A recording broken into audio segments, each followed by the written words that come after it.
सबसे पहले बात करगिल दिवस की।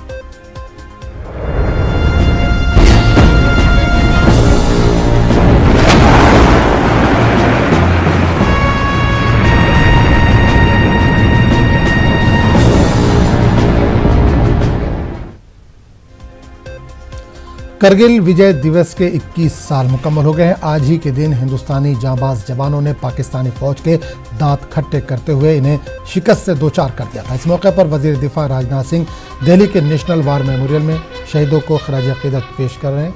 वजीर दिफा के साथ तीनों आर्मी चीफ भी शोहदा को खराज अकीदत पेश करेंगे। करगिल जंग तकरीबन 60 दिनों तक जारी रही थी और 26 जुलाई को हिंदुस्तान की जीत के साथ खत्म हुई थी।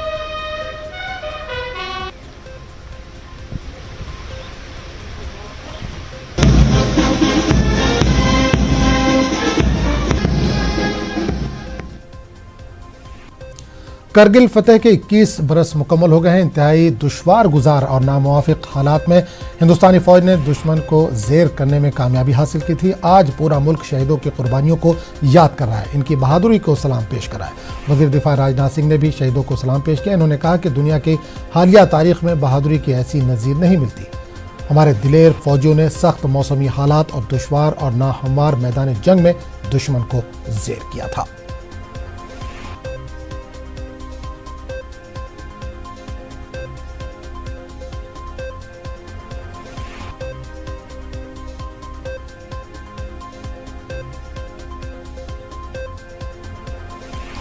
वज़ीर दाखिला अमित शाह ने करगिल विजय दिवस पर शहीदों को खराज अकीदत पेश किया। करगिल विजय दिवस के 21 बरस पूरे होने के मौके पर वज़ीर दाखिला अमित शाह ने ट्वीट किया है कि करगिल हिंदुस्तान के फ़ख्र, बहादुरी और मजबूत क़यादत की अलामत है। इन्होंने मजीद लिखा कि करगिल के संगलाख पहाड़ियों से हमारे बहादुर फौजियों ने दुश्मन को खदेड़ कर वहाँ तिरंगा लहराया। मादरे वतन के वक्फ भारत के वीरों पर मुल्क को फ़ख्र है।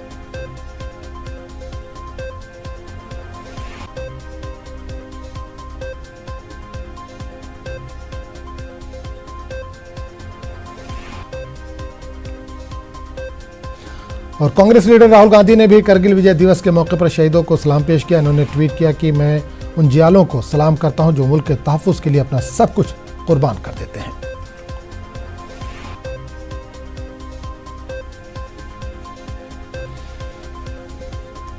और इस पूरे मामले पर बात करने के लिए हम सीधे रुख करेंगे दिल्ली का, जहां से नुमाइंदे सुशील पांडे इस वक्त सीधे तौर पर जुड़े हैं। सुशील, करगिल विजय दिवस के आज 21 साल मुकम्मल हो गए हैं। किस तरह की तकरीबात इस वक्त हो रही हैं, किस तरह शहीदों को याद किया जा रहा है इस वक्त?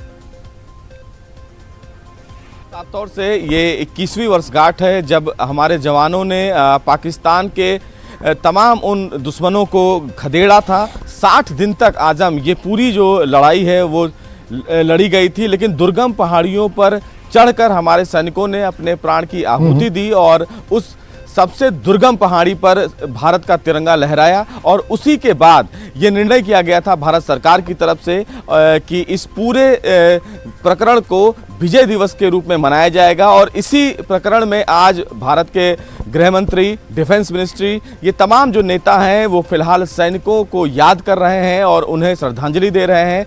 सबसे फख्र की बात इसलिए भी है क्योंकि इस समय अगर भारत की स्थिति आज हम माने तो इस समय भारत हर मुल्क में, पूरे विश्व में देखें तो अपना परचम लहरा रहा है, चाहे वो परमाणु को लेकर हो, चाहे वो शक्तियों को लेकर हो, चाहे वो टेक्नोलॉजी को लेकर हो। और इसीलिए भारत अब विश्व में कहीं ना कहीं गुरु की जो श्रेणी पहले कही जाती थी उस पर है। और इसमें सबसे ज्यादा योगदान भारत के प्रधानमंत्री और सीमा पर जो तमाम तैनात हमारे देश की रक्षा करने वाले सैनिक हैं उन पर है, क्योंकि कहीं ना कहीं हम भले ही अपने घरों में लेटे हों लेकिन ये जो भारत के सैनिक हैं वो बॉर्डर पर हैं, तमाम सियाचिन के बॉर्डर पर हैं, कहीं ना कहीं दिन रात वो लगातार ड्यूटी कर रहे हैं ताकि हम अपने घरों में सुरक्षित रहें। और इसीलिए ये जो दिन है वो उन्हीं के फिलहाल शहादत को याद करने का दिन है। भारत में अगर तमाम बड़े नेताओं की बात करें तो फिलहाल उनकी शहादत को याद किया जा रहा है। आज सेना के लिए भी फख्र का दिन है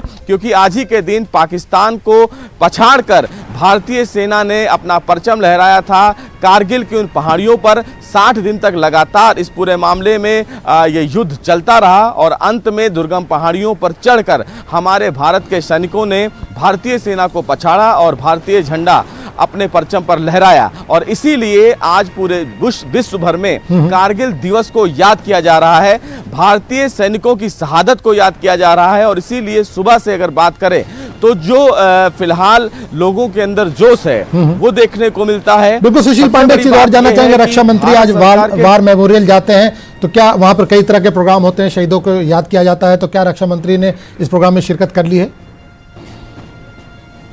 जी देखिए, अभी फिलहाल उनका प्रोग्राम है, अभी फिलहाल तैयारियां भी की जा रही हैं, लेकिन अभी वॉर मेमोरियल उनकी तरफ से नहीं जाया गया है। तीनों सेनाओं के जो अध्यक्ष हैं हो सकता है वो भी इसमें शामिल हों।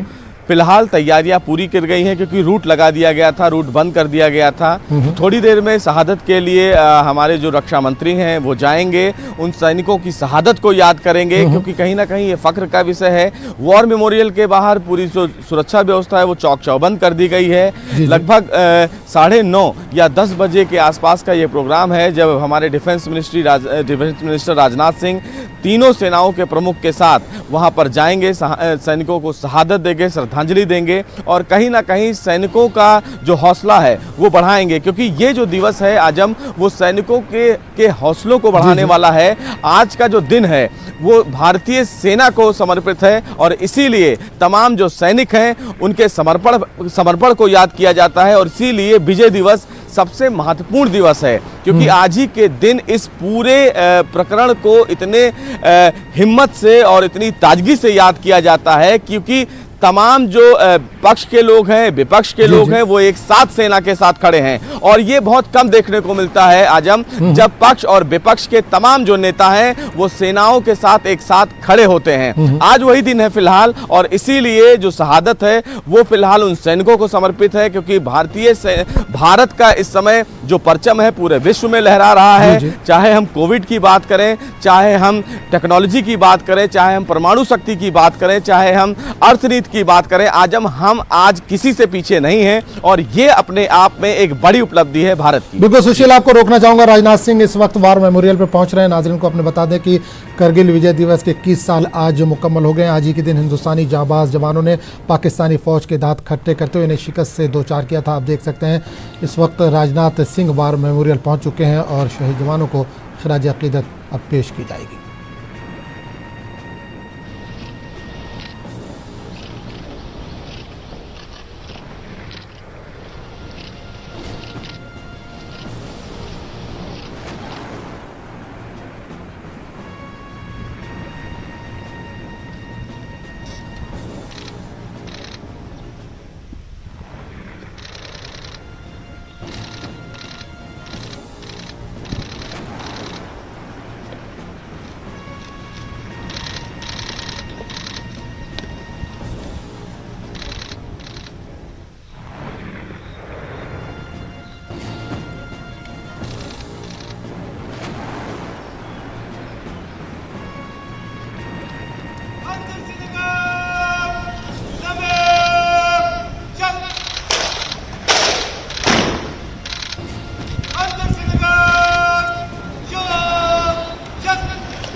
तो नाज़रीन, करगिल विजय दिवस के 21 साल आज मुकम्मल हो गए हैं। आज ही के दिन हिंदुस्तानी जांबाज जवानों ने पाकिस्तानी फ़ौज के दांत खट्टे करते हुए इन्हें शिकस्त से दो चार किया था। इस मौके पर वज़ीर दिफा राजनाथ सिंह दिल्ली के नेशनल वार मेमोरियल पर मौजूद हैं और शहीदों को उन्होंने खराज अक़ीदत पेश किया। वज़ीर दिफा के साथ तीनों आर्मी चीफ भी इस मौके पर मौजूद हैं। इन्होंने भी शहदा को खराज अक़ीदत पेश किया। करगिल जंग तकरीबन नाज़रीन 60 दिनों तक चली थी और 26 जुलाई को हिंदुस्तान की जीत के साथ ख़त्म हुई थी। आज के दिन शहीदों को याद किया जा रहा है। सुशील पांडे इस वक्त हमारे साथ लगातार मौजूद हैं। सुशील, राजनाथ सिंह ने शहीदों को खराज अक़ीदत पेश किया। आज के दिन ख़ास प्रोग्राम होता है विजय दिवस के मौके पर। 500 से ज़्यादा हमारे जवान शहीद हुए थे, तो क्या आज के इस प्रोग्राम में उनके परिवार वालों को भी बुलाया जाता है, उन्हें भी मदऊ किया जाता है? जी बिल्कुल, देखिए साफ तौर से आजम कहीं ना कहीं जिस तरह इन तमाम परिवार वालों की तरफ से जो शहादत हुई थी, उनके तमाम जो परिवार वाले हैं उनको संदेश भेजा जाता है। चूंकि कोविड का जिस तरह संक्रमण है, उस संक्रमण को देखते हुए तमाम लोगों को फिलहाल लेटर भेजा जाता है या फिर उनको वीडियो कॉन्फ्रेंसिंग के द्वारा जोड़ा जाता है।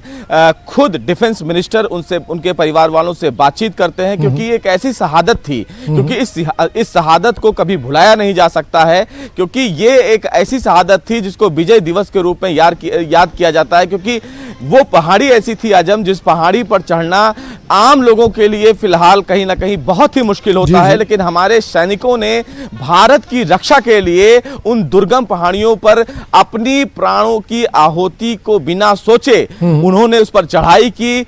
क्योंकि जो पाकिस्तान की जो सेना थी वो फिलहाल पहाड़ी के ऊपर थी आजम, और भारतीय सेना पहाड़ी के नीचे थी। लेकिन जब इस पूरे मामले में कारगिल को लेकर उनको आगे बढ़ना था, तो उन्होंने एक पल फिलहाल अपने प्राणों को नहीं सोचा और इसके बाबत वो चढ़ते गए। 60 दिन तक वो फिलहाल लुका छुपी का खेल खेलते रहे, लेकिन 60 दिन तक इस पूरी लड़ाई में भारत के सैनिकों ने उनको पछाड़ फेंका और वहां पर कब्जा किया। हालांकि इस दुर्गम पहाड़ी पर जिस तरह तमाम सैनिकों ने अपने प्राणों की आहुति दी है, वो फिलहाल एक विजय दिवस के रूप में देखा जाना चाहिए। चीता हेलीकॉप्टर को भी नहीं बुलाया जा सकता थी पाकिस्तान के लिए।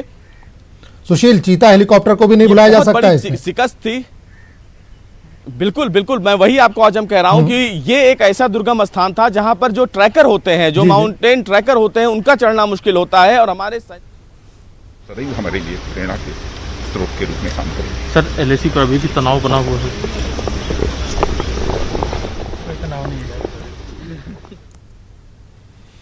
तो राजनाथ सिंह मीडिया से बात कर रहे थे। सुशील, चीता हेलीकॉप्टर की हम बात कर रहे थे, इसका कितना अहम रोल रहा है इस जंग में? जी देखिए, चीता हेलीकॉप्टर का काफी अहम रोल रहा है, क्योंकि सैनिकों को कहीं ना कहीं एक ऊंची दूरी तक ले जाने में इसका काफी सहयोग रहा। लेकिन चीता हेलीकॉप्टर भी एक ऊंचाई तक पहुंचने में समर्थ रहा। इसलिए सैनिकों ने उस समय जो लेफ्टिनेंट कमांडेंट थे, उन्होंने कहा कि हम खुद प्रयास करेंगे कि हम ऊपर बढ़ें। तमाम सैनिकों से ये पूछा भी गया था कि क्या आगे बढ़ा जाए। सैनिकों ने कहा बिल्कुल, क्योंकि ये भारत की शान की बात है। और सैनिकों ने इस पूरे मामले में तमाम लगातार 48 घंटे तक ये चढ़ाई वो चढ़ते रहे, दिन और रात। क्योंकि दिन में जो है, आपको याद होगा आजम, जो सैनिक हैं वो फिलहाल ऊपर से पत्थर गिरा देते थे या फिर गोलियां चलाते थे। तो ये ऑपरेशन जो हुआ वो रात में हुआ, और रात में हमारे भारत के जो सैनिक हैं वो फिलहाल उस पर्वत पर चढ़ते गए। और इस रात की जो पूरी ऑपरेशन में कहीं ना कहीं भारत के सैनिकों ने पाकिस्तान के उन तमाम दुश्मनों को शिकस्त दी। क्योंकि ये एक ऐसा ऊंचा पहाड़ी था जहां पर सैनिकों का पहुंचना बहुत ही मुश्किल था, और ये उनका हौसला ही है, ये उनकी हिम्मत ही है जो फिलहाल भारत की शान को न झुकने पाने के लिए अपने प्राण की आहुति को हंसते हंसते दिया।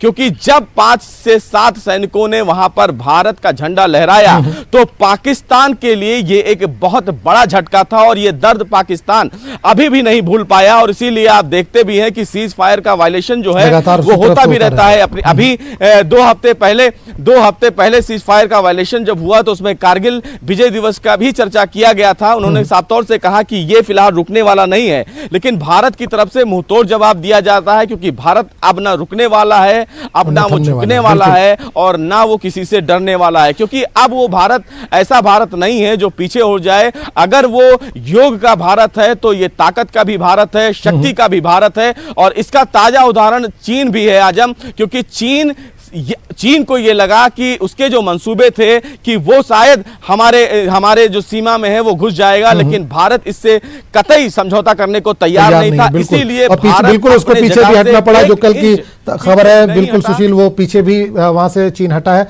चलिए बहुत बहुत शुक्रिया इस तमाम जानकारी के लिए सुशील। तो फिलहाल वक्त हो चला एक छोटे से ब्रेक का। ब्रेक के बाद हम फौरन हाजिर होते हैं।